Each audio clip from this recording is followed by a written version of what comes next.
Welcome to the Yappin podcast. I'm your host, Rafa, and let's start yapping.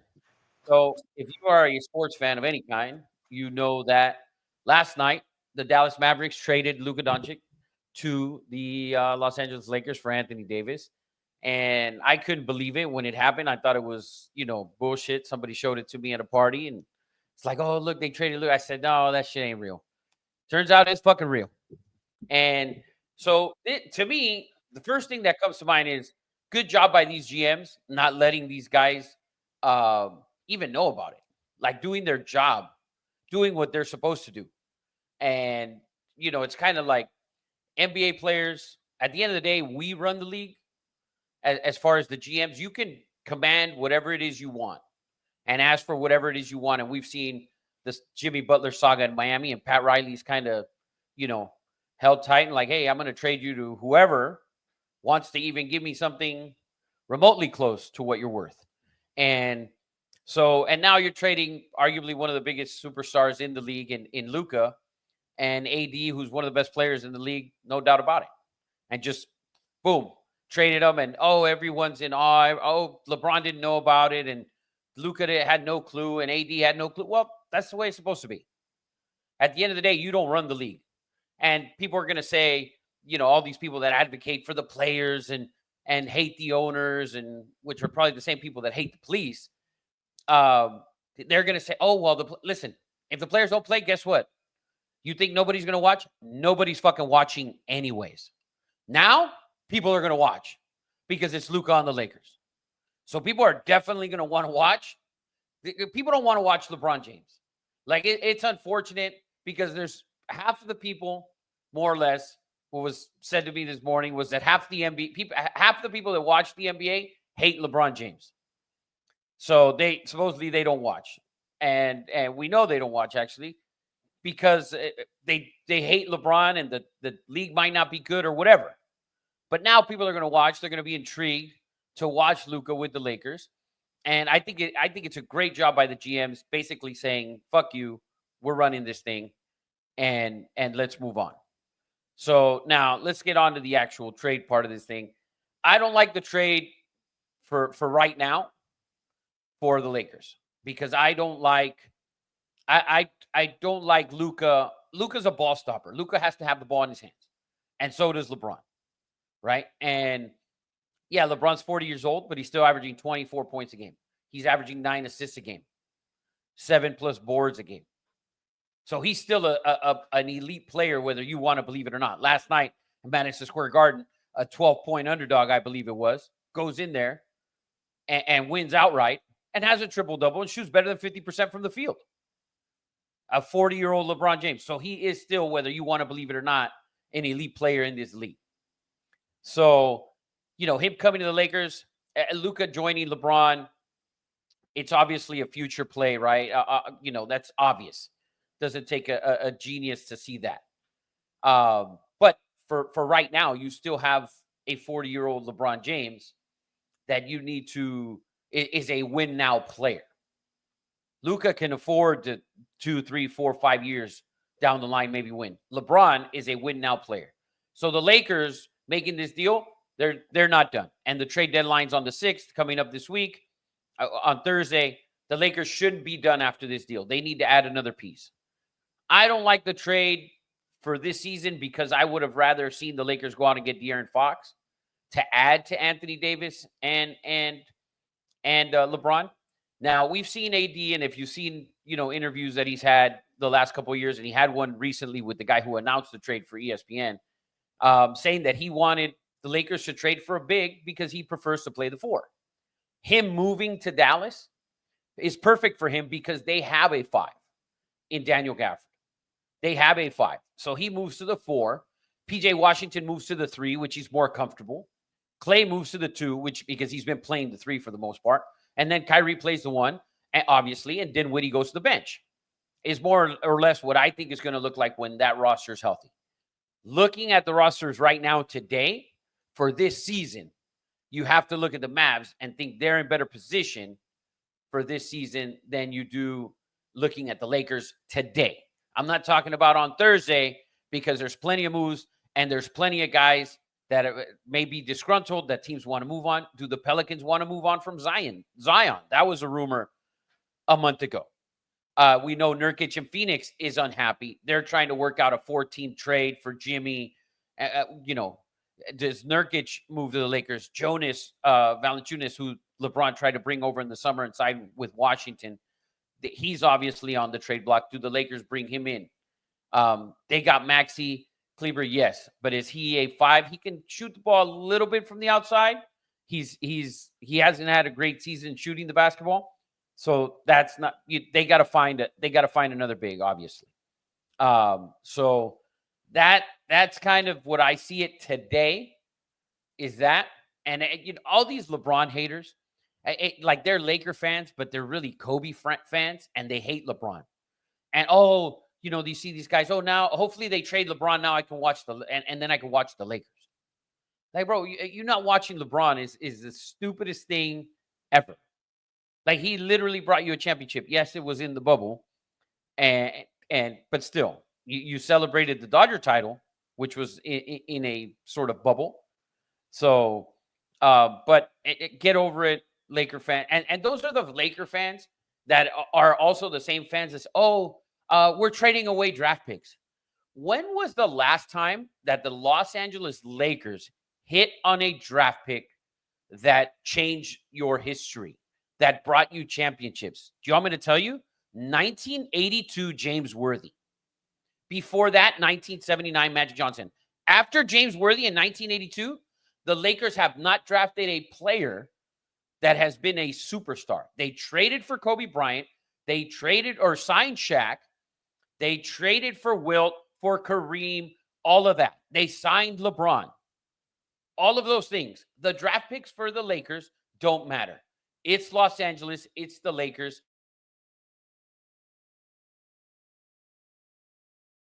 No matter what. So don't worry about the draft picks for 2029 and 2031 and fucking 2026. The Lakers are an organization that should always be in win now mode. And they had some setbacks because the end of Kobe Bryant's era was atrocious. And all the Kobe lovers will forget that. They were horrible. He set them back for years. But that's in the past. So this trade, looking at it today, I believe Dallas wins the trade today. For the future, it's obviously so much brighter for the Lakers with Luka. Hopefully LeBron gets Luka his guy, and Luka can shed some pounds and learn how to play a little bit of defense, because he's 20-something years old and plays zero defense. So that's my take on the Lakers and the Mavs trade as of today, Sunday at 11 a.m. What do you think? Do you have any opinion on this trade? I don't give a fuck about the NBA because it's so shitty. But Jason Whitlock did have an interesting take on the whole ordeal of possibly Adam Silver voiding the trade. And I just want to share what Jason Whitlock had to say. Take a look at this. We got to avoid this Luka Doncic trade. David Stern has to come out from his grave and talk some sense into Adam Silver. The Luka Doncic trade makes no sense. It undermines the credibility of not just the NBA, but all of professional sports. The credibility of professional sports has never been lower. We spent this entire NFL season talking about officiating. Is it scripted? Are they favoring the Chiefs? Whether that conversation is fair or unfair, it is the conversation happening about America's number one sport, football. We've already had the conversation as it relates to the NBA and the whole Tim Donaghy scandal. We've seen David Stern previously say, hey, look, you can't just give Chris Paul to the Lakers. This is unfair. It looks bad for the league.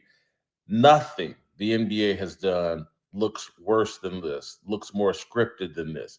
Luka Doncic for a ham sandwich to the Lakers. LeBron James and the NBA have never been less relevant than they are right now. How do we shake things up? Let's send one of the 2 or 3 best players in the league to the Lakers at 25 for a 31-year-old Anthony Davis who in injury years is a lot closer to 40 than he is 30. Adam, So I on Whitlock's take, I don't agree with Whitlock at all because of the things I just told you. AD, looking at the Mavs today and the Lakers today, without making any extra moves, the Mavs will advance further in the playoffs than the Lakers. And I strongly believe that because AD, number one, AD, I believe, has missed 5 games this season. If I'm not mistaken, I need to look. I think the Lakers are 4-1 in those 5.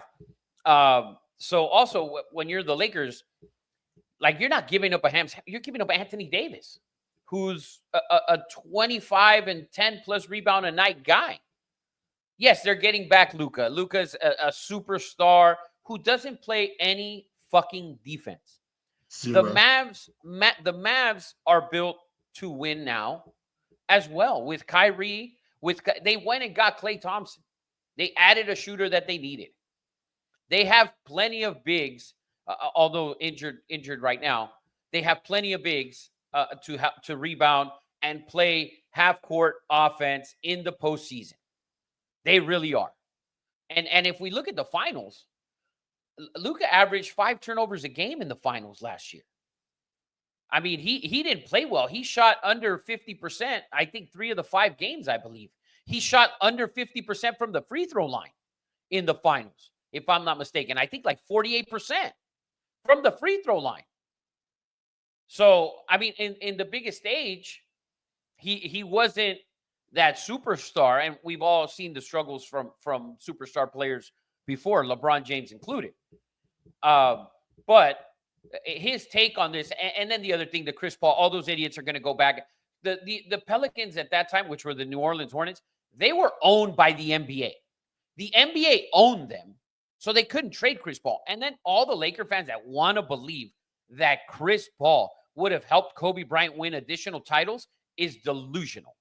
Chris Paul had to have the ball in his hands to be successful. Kobe Bryant could not play with a point guard like Chris Paul. Kobe Bryant always needed a big to win a title, whether it was Pau Gasol and Andrew Bynum or Shaquille O'Neal. That's the way it worked. So all the fans that are going to bring up the Chris Paul thing, it's not even the same thing, number one. No, and the other thing is, it's Luka for AD. It's not Luka Doncic for Max Christie and Ryu and Dalton Connect and 50 first-round picks. That's not what the deal is.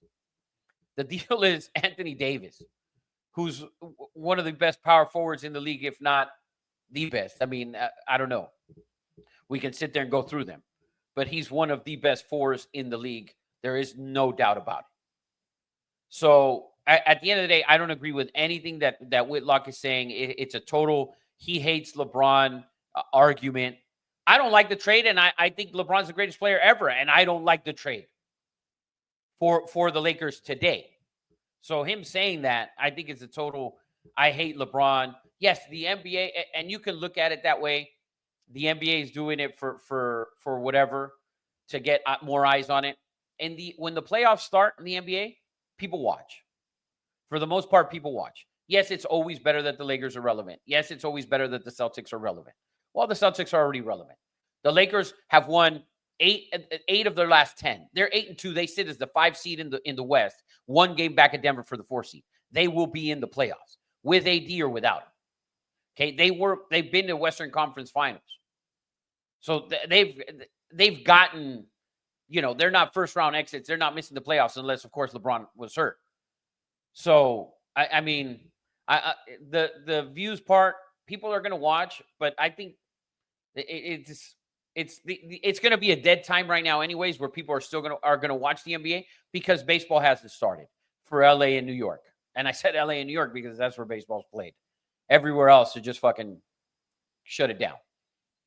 So for the most part, we're going to have a little bit of wiggle room here for the next month after the Super Bowl, where the NBA is probably going to be the only thing to watch because Americans don't like hockey.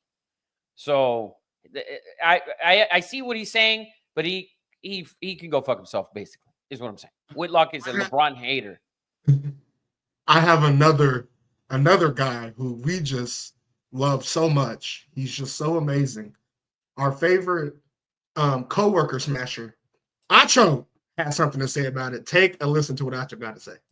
Wow, I'm at a loss for words. As a Dallas native, I can truly say this was one of the biggest mistakes in the history of the Mavericks franchise.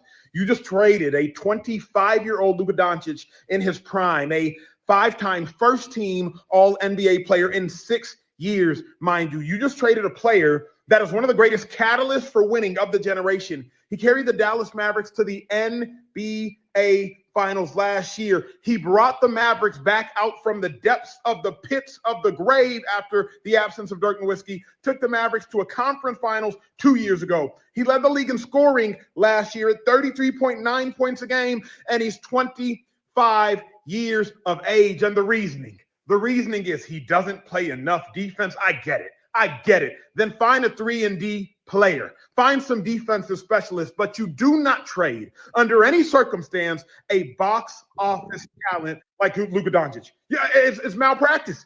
You don't trade under any circumstance a 25-year-old player who can lead the league in scoring, who hasn't even entered his prime, who just led you to the NBA Finals. You do not trade that individual. So I agree with him. Except the part where he said he's not even in his prime. He's eating his way out of his prime. The man, suppose I don't know how true it is. Someone sent it and I saw it where supposedly that he's gotten up to like 270 pounds. No way.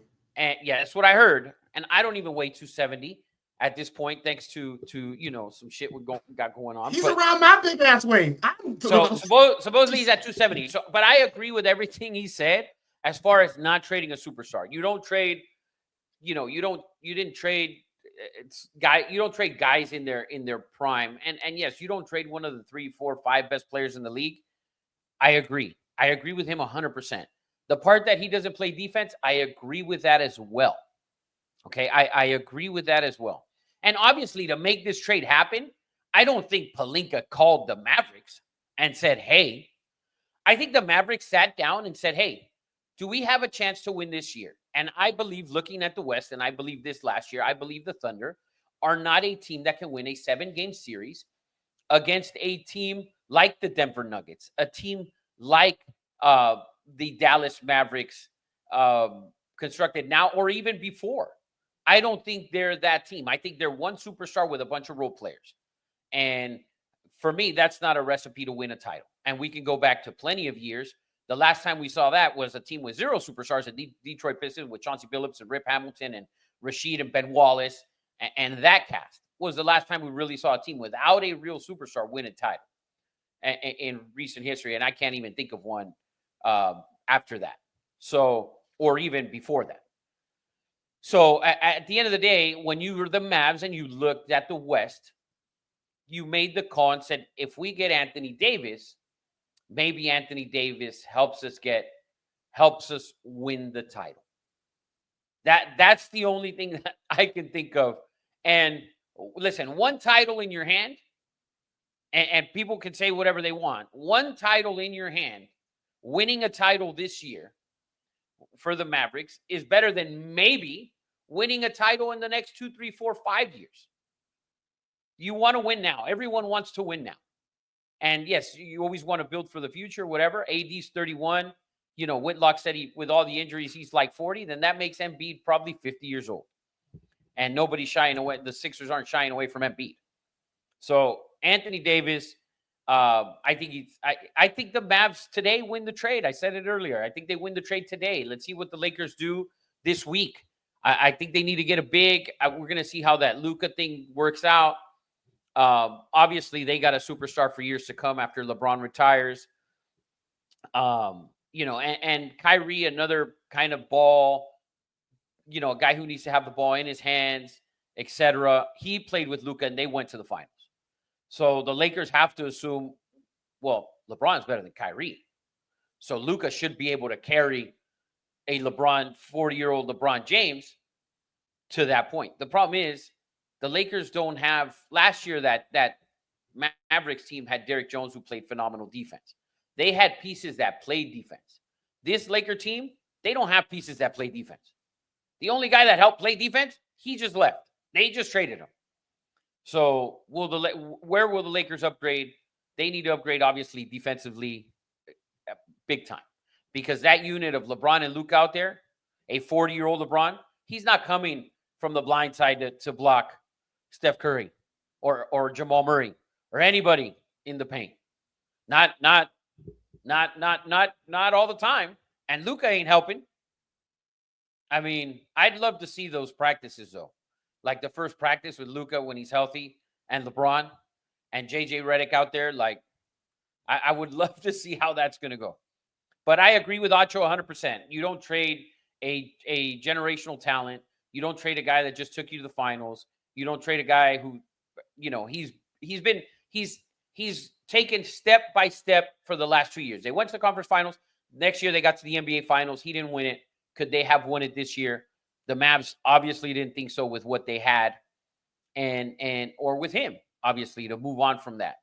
And this was all generated by the Mavericks. There's no way that Pelinka, we've seen what he's done. There's no way that Pelinka's brain would even function. How much did Pelinka start shaking when that phone rang? And this guy's like, listen, I'll give you Luka for AD and we can throw in some other shit. Pelinka might have just fucking fallen out his chair. He might have started shaking, like that nervous shake. I mean, I could only imagine. I could only imagine how that went down. But I like I said, I agree with Acho's take. The Mavericks made a mistake in trading Luka. If it brings them a title this year, good for them. I think in the long run, the Lakers make out. The Lakers win the trade in the long run. Obviously, there's no doubt about it that Luka in the next 4 or 5 years will be the best player in the NBA. He's already at the doorstep. So. 100%. What else? Anybody else got any takes on this, CJ, that we want to see? No, those are the two best ones that I saw that were the most interesting to me. But I know you did have a top 5 centers of all time list. Did you have that prepared, or do we just want to go to the tariffs? No, I think we should jump because I didn't. You know what? I wrote. You know what? Let me see. I think I wrote it down.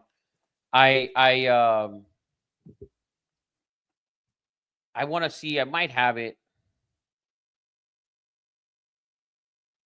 The only thing I can say about this is that I never did truly see the LeBron hate manifest until this Luka Doncic trade.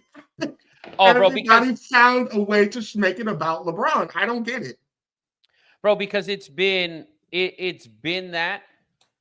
The LeBron hate is insane. It really is. And you see these guys, these Kobe lovers, you have them in your group chat. You saw them last night. I don't know if you read that, but you saw it last night. And they just and Eddie Money nailed it right on the nailed the nail right on the cup. They sound like the most casual fans because they didn't watch. They didn't watch. And that's what upsets me about all these people that sit here and we have this debate, the Michael Jordan LeBron debate. So it's only okay for people that people that think that Jordan is better than LeBron. We only go to what the old players said. Oh, yeah. Well, so-and-so said that Jordan's better than LeBron. Well, he played in Jordan's era. But we're not going to take the word for the other guys that we hear that say, well, LeBron's definitely better than Jordan. Those guys, those don't count. Okay? But if we go back to Magic Johnson saying that LeBron's better than Michael Jordan, Larry Bird has said that LeBron James, and Larry Bird said this 5 years ago. Imagine what Larry Bird's take is now.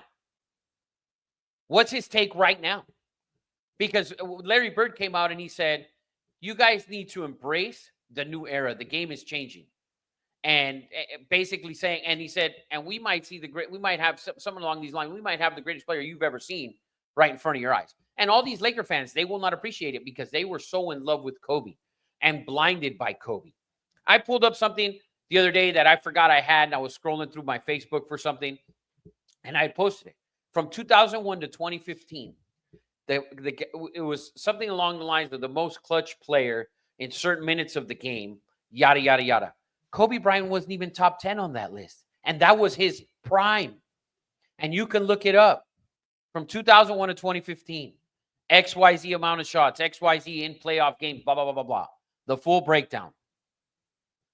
But Kobe, the image that Kobe always left was, oh, he hit that game winner. We're going to forget about the free throw he missed to win the game and send the game to overtime. You know why you're going to forget it? Because it was a random game in January. So you're going to forget that.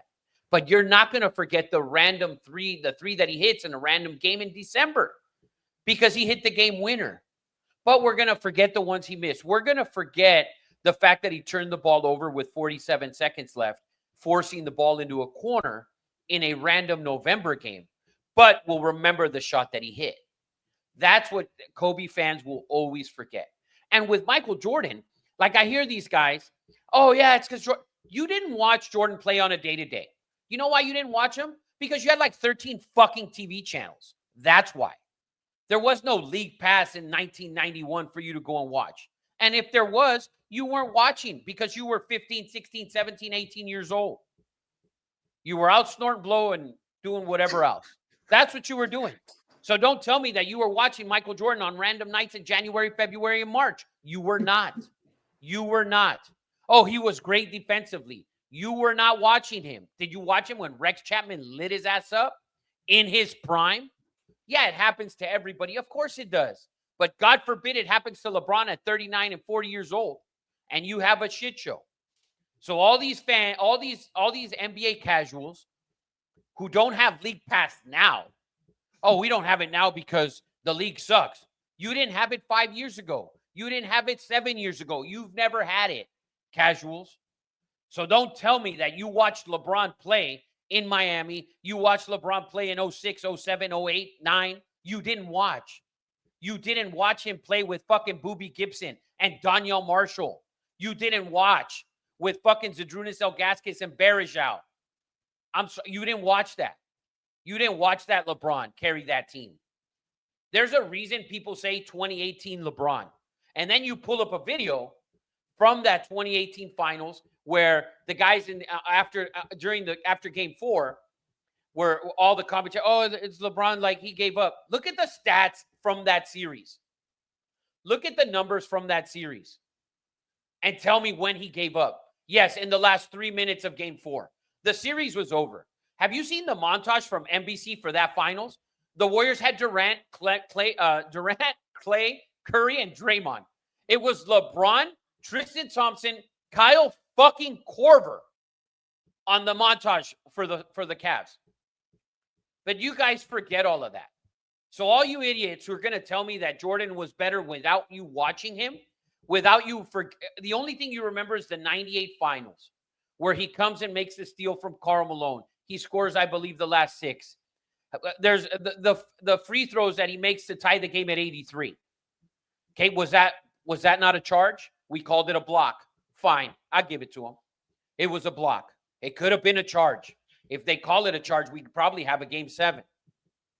The steal he makes off of Karl Malone, he comes down, gets the push off of Brian Russell, he hits the shot. I could give 3 fucks about the push off. It was good to me. I was a Jordan fan at that time. But for you guys to sit here and tell me that you watched LeBron, you didn't. Don't tell me you watched him because you never had League Pass. LeBron wasn't on ESPN every night. He might have been on ESPN or ABC maybe 35 times. Out of those 35 times, how many games did you watch?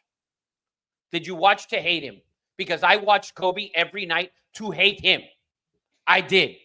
I watched it every night. So every great game that Kobe has, I've seen all the bad that he had with it. So Laker fans, morons, who believe that Kobe Bryant is better than LeBron James, you're delusional, okay? And you should be watching LeBron right now, and you're missing out. Because when he's gone and you're an old fart and your kids ask you who LeBron James, you're going to pretend that you watched him. Back in my day, LeBron was just great. You were going to pretend that you watched him on a night-in, night-out basis. Did you watch him last night at Madison Square Garden? He's the only player to average 28, 8, and 6 in the history of Madison Square Garden. In the history. So we'll cut that right there because I had to take this phone call. Hello? Hold on.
So we are back, and big talk this week about obviously immigration and tariffs, and everyone's gotten their panties in a bunch over these tariffs. Listen, just real quick, the main objective. Okay, number one, tariffs, they're not going to affect your gas because we have plenty of oil for that, so it's not going to affect your gas prices. Okay, that's number one. Number two, it's probably not going to affect your McDonald's, your In and Out, certain things. So there are certain things that will be affected, but at the end of the day, tariffs are made so it drives the incentive for you to buy an American-made product.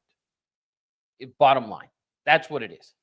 So if we're buying avocados from Mexico, Mexico is going to have to pay, whoever's importing them from Mexico is going to be charged the tariff, right? And so when you go to the store, if let's say the Mexican avocado was 50 cents and the other avocado from Florida or whatever was $1, well, now the Mexican avocado is probably going to be $1. So now you're going to choose which one you're going to buy. It's basically made to increase our whether you guys want to believe it or not, and people want to hate and they don't want to believe that at the end of the day, it's the longer play than it's the shorter play. Okay. At the end of the day, it's going to drive these companies that are bringing their product into this country.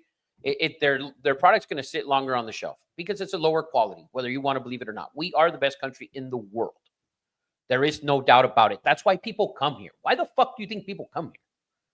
People are coming, and the thing is, it's not just Central Americans or Mexicans or people from the Caribbean or South Americans. No, it's people from Thailand and from China and from the African countries. They're coming here. Why are they coming here? Because we are the best country in the world. Whether you want to liberal hippies want to believe it or not, we are. That's why they come here. That is the most common sense shit that nobody ever says. Charlie Kirk, when he goes into these colleges and you have these little privileged kids who are going to a university who their mom and dad are probably paying for it, or fucking us paying for them to go to school. Oh, this country's not that good. Really? Why do all these people want to come here then? You're the only idiot who doesn't believe that it's good, but all these people want to come here. So we are the best country. We make the best products for the most part. Obviously Japan's got their technology. Everyone has something great, but we, for the most part, are the greatest. And Trump wants to keep it that way. So him implementing tariffs on these countries is for, at the end of the day, for them to either reduce their prices drastically, number one. Number two, make a deal for our products, for our companies that import to them, for them to lower their tariffs. Or at the end of the day, you buy our products. That's basically what it is. So it may drive prices up a little bit in certain areas for just a little bit of time, but then it will all come right back. You will see it all come right back. Or you will buy a better product because we know it, for the most part, anything made in China is pretty much shit. You will buy a better product made here for the same price. That's basically what he's driving to. And that's what it'll get to. And people will say, oh, yeah, tariffs, he's going to fuck us. And he won't. Because how good was the economy before COVID? And he implemented similar tariffs. So a big part of this is not only incentivizing other countries to lower their tariffs on the products that we export and or import, but to also incentivize Americans to buy American product, even though it may be a little bit more expensive. Well, number one, yes. But number two, also not drive American companies to leave like they left in China. Oh, so not outsourcing. Right. So, well, there's plenty of companies. I used to buy wheels and tires from a company that was here in San Fernando. And he got up in 2008, I believe it was, and moved his entire operation to China. The entire thing. And he was running it out of San Fernando. He had over 85 employees. I think he had 89 employees or something like that. So he had a little bit under 90 employees. I think out of those 90 employees, maybe took 4 that were actual, sales or production managers or whatever. But other than that, you had 80 plus people lose jobs right here in the San Fernando Valley. He got up and moved his company to China. So we are capable of producing everything that everyone produces for the most part. That's what Trump believes. And we did for a long time produce a lot of things that we used, and then the companies start leaving to Mexico. They start leaving to China. They start leaving to all these other countries with cheaper labor. So that's what he's trying to avoid in the long run. Is companies leaving, number one. Number two, Americans buying American made. When you buy American made, you're buying something from your community, whether you live in it or not. And I'm talking your community, your country, your countrymen. So if I go to buy something, I'm buying it made, and I'm putting money into the pockets of someone in this country. So yes, and you, oh yeah, I'm buying it from this store where fucking Lupita works and blah blah blah. Yes, but it was made in China. So at the end of the day, that's a job that a Chinese fucking 9-year-old probably has that someone here could have, right? So that because we don't produce certain things because the companies have left. So wheels and tires being one of those main ones, actually.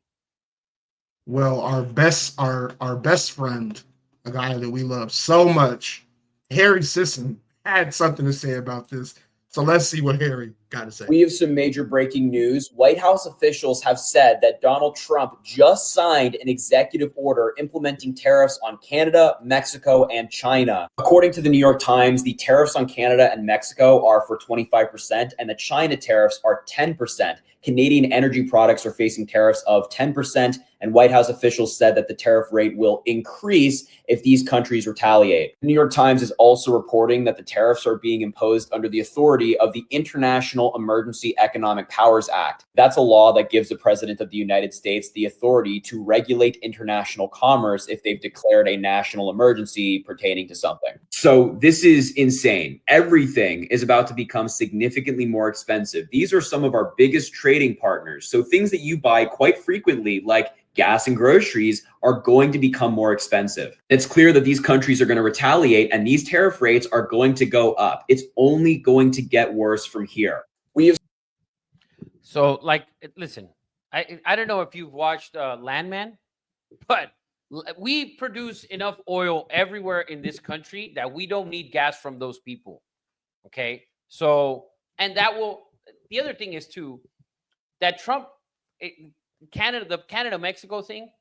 Trump came out and basically before this even happened, he said that they need to tighten up on their immigration, as far as letting people just fucking walk to our border. And like, so if they tighten that up, then all this gets brought way back. But that goes back to what I just told you. Why do our companies pay tariffs to import into those countries to send, and we can't charge them? We always, in the liberals' eyes, the Americans always need to be the nicer person. We always need to bend over, which is why people like Harry the fucking sissy there's more people like him than there are actual fucking men in this country because of their logics. So I don't agree with anything that he says. And gas and groceries. Are gas and groceries going to go up? Will we see that? Because guess what's going to happen in 30 days if gas is $1 more expensive? Fucking even Republicans are going to fucking be calling in their fucking congressmen and women and their senators and all of that shit. We're not going to sit back like liberals do and just say, oh, it is what it is. It is what it is. Because when Biden was the president, it was just, it is what it is. What can we do? It's the United States. It's California. We have the greatest weather. Oh, it just is what it is. But now it's not just, it is what it is. So, we're not just going to, trust me, Republicans won't just sit back the way Democrats sat back for 4 years. We're not going to do that. So if you see it, and I don't think it's going to move on gas or groceries, for the most part, what do we get from, do you buy anything from Canada, CJ? Like a product? Do you buy something? Because I don't. Canadian fucking bacon may be the only thing that I buy. And that might be like Hillsborough Farms. Right. So, I mean, the name is probably the only thing that's Canadian on it. So, but they got to make a big deal because it's anything that Trump does. At the end of the day, that's what it is. And they're scaring you, as the media is always been there to do, is to scare people until you actually start seeing some of these people and these companies that own businesses and stuff like that. And they'll say, hey, you know what, this is this and this and that. And like with the immigration thing, there's a video of a guy in Guatemalan man in South Florida makes a video. He says, listen, I got picked up by ICE. I came to this country illegally, but I've committed no crime since. I went to my court date, yada, yada, yada, all of that. And they released me. And he said there was a handful of people, and he said they released him at a gas station. They called his family, said, hey, pick him up here. And they dropped him off at a random fucking gas station. This is some Guatemalan man who says this in Spanish in South Florida. And he tells you where he got picked up and yada, and all of that. So, but the media is twisting it another way. Someone said the other day, oh, well, it just looks like they're deporting Latinos. And now you have all these fucking people with their Mexican flags, and they're burning American flags and these street takeovers. I think I saw last night here in LA. Like, what, are we out of our fucking mind? Is that not a crime? And now, it's just because they're deporting Mexicans and yada, yada, yada. When we look at the numbers over the last 4 years of immigration, I'm almost sure the smallest number of the group of people, I don't think the percentage is as high on Mexicans as it is in everything else. I really don't believe that. I think if we look at Chinese, Cubans, Venezuelans, Colombians, and people from Chile, I think and Nicaragua, I think those are larger immigration numbers than actual Mexicans. So, but at the end of the day, the people that are getting deported are the ones that have committed crimes more than just coming into this country illegally. So, but like I said, anything that Trump does, this tariff thing is getting blown completely out of proportion. It's completely blown up. It is insane. And at the end of the day, because liberals, and this is the Democratic Party, has always wanted the American people to depend on them. Always. You see it in all of their communities where they lead. Compton, Watts, Los Angeles, all of them, Chicago, where the majority of the people are minorities, Black, Latino, etc. They will always depend more on the government because the government has programmed them that for years. 4 years. Oh, our schools suck. Your schools suck because of you. Because your kid brings a knife to school. Your kid that you raised. The government didn't make him bring a fucking knife or a gun to school. The government didn't make you jump the little white kid.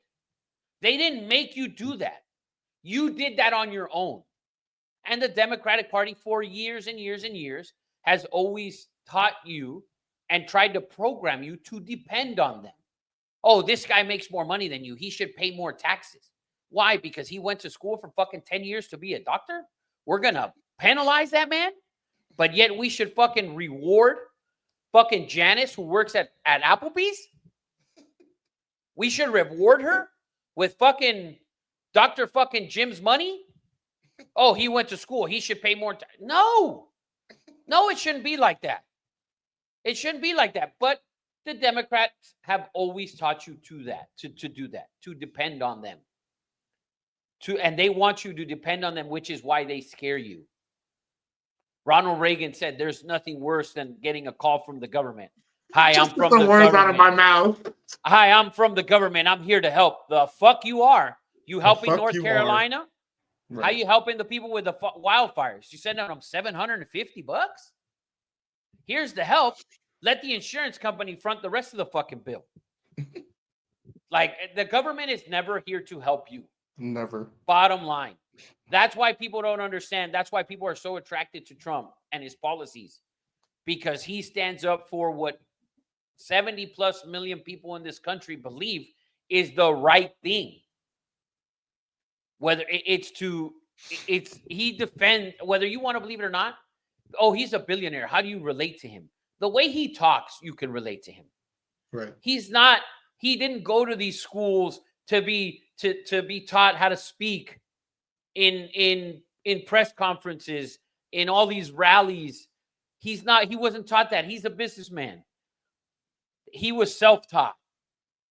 Oh, he's been, bankrupt. I don't know how many times. So was fucking Walt Disney. 7 times before fucking Mickey Mouse. 7 fucking times. Walt Disney. Yet you dumb fucks are paying $200 to go to Disneyland. He was bankrupt 7 times. Read a book. Watch a movie. Check it out. So, and by the way, shout out to Shilo Sanders, who said, you send me the video. And he nailed it, right? He said, I'm tired of people. Basically, I'm going to kind of paraphrase what he said. I'm tired of people kind of just judging me. They don't even know me. Judging him more on not even his play. I think they were judging him more on a personal level. And, you don't even know me. You're judging me. He goes, they do the same thing to our president every day. And that's exactly what he said. And then he had a big smile after, like a big grin after that. I'll show it right now. Here it is. Yeah. Out there, what do you want people to know? If you just hate me or you want to hate me, paint me in a bad picture, they do that to our president. They do that to everybody, so I'm not going to be safe from it. But it does get aggravating. And he's 100% right. He's 100% right. So this is a kid who's, I don't know how old he is, 21, 22 years old, who understands what they're doing to a president. But yet we have these idiots that are 35, 36, 37 years old who don't understand that. They've been doing it to this president for now 8 years. Okay, so while he was president, after he was president, and now the next 4 years is going to be the same shit. And they'll probably do it to his kids and everyone who runs from his, coalition from his group of people for the next 20 years. They're going to keep doing it. So with the tariffs, all the media is doing is scaring you. Is bottom line. There really is. Wait and see. Wait and see. Don't let people like Harry the Sissy, okay, who I'm sure he's transitioning at some point. Don't let him, make you go insane, because that's all that's going to happen. Now, when you start seeing the increases in gas and in groceries, the eggs have increased. You didn't give a shit that eggs were $9 2 weeks ago, 3 weeks ago. You didn't give a shit. Like, but you don't notice certain things. You didn't notice that the gas prices went down 10 cents in South Florida. You didn't notice that gas prices went down 17 cents in Dallas, Texas. You didn't notice that. But we're going to notice that the eggs went up, whatever, 30 cents or $1 or whatever. It all, Biden did have 20 million birds put down, or chickens. So at the end of the day, I'm not worried about the tariffs, CJ. You shouldn't be worried. Get off of fucking Twitter. Stop watching fucking people like Harry the Sissy and those fucking green-haired, blue-haired fucking freak shows that are out there, and those Starbucks baristas. Man, let me tell you something. If you are a fucking sideshow, freak show character and you're looking for a job, apply at your local Starbucks. They will hire you. And it's not shocking. The company, I believe, was based out of Seattle, Washington, which is not a shock. I mean, that is the total freak show state with Oregon. So, I mean, dude, what a shit show that is. My God. Man, the ultimate test would be to walk in there with a full Trump gear, see how it goes. See if they serve you maybe some little hidden camera, see if they spit in your drink. I'd love to do it. I think I might do it because my God, the Jesus Christ. I mean, that's where the freak show coalition just applies for a gig. Dead ass. I mean, they probably in one Starbucks, they probably cover every minority in one every shift. I guarantee you has everything checked off. Lesbian, gay, transgender, black, Mexican, probably not Asian, but maybe Asian, maybe the born here Asian, which is probably one of the other LGBT, the whole alphabet. It's probably one of those motherfuckers. But I guarantee you, every shift that they put the schedules together every week, they cover every DEI checkpoint, like every single one. That guaranteed. Starbucks is the leader. And listen, if you've been laid off because you were not qualified for the job you had, and you were given that job because you were black or Mexican or Cuban or whatever, any sort of Latino or black, and you were given that job and you have now been laid off, go to Starbucks. They got a gig for you. Well, Rafa, before we wrap up here, I gotta just push back a little bit because when the Israel-Palestine stuff popped off, Starbucks was getting people were banning or whatever. What do you call it? Striking against Starbucks. So they were. No, and now I don't know what happened, but I'm telling you, I went to every time. My daughter loves Starbucks. Before practice, she gets one of those strawberry refreshers. I like the strawberry refresher. I won't go out of my way to get one. Like I'm never like, oh no, I got to go get one of these. I'm never doing that for Starbucks ever, like ever. But I don't drink coffee or none of that shit, anyways. But every time I go to the Starbucks, and it's the Starbucks. There's one by my house. There's one in Santa Cruz. They two in Santa Cruz I've been to. Those motherfuckers check off the whole checklist. Every time I've gone, it's just a new motherfucker. Open up the window. It's like, bro, you got lipstick on, dog. Like full blown red lipstick, pink lipstick. Like, bro, first of all, it's not even your shade. You know what I'm saying? Find a different shade. Go to Mac, have them hook you up the right way at least. You're scaring the shit out of certain people when you open the thing. But I'm telling you, they got the full checklist. I think after the Palestine-Israel thing, I don't know. I've seen it firsthand, witnessed the shit, man. It's tough to watch. It's tough to see.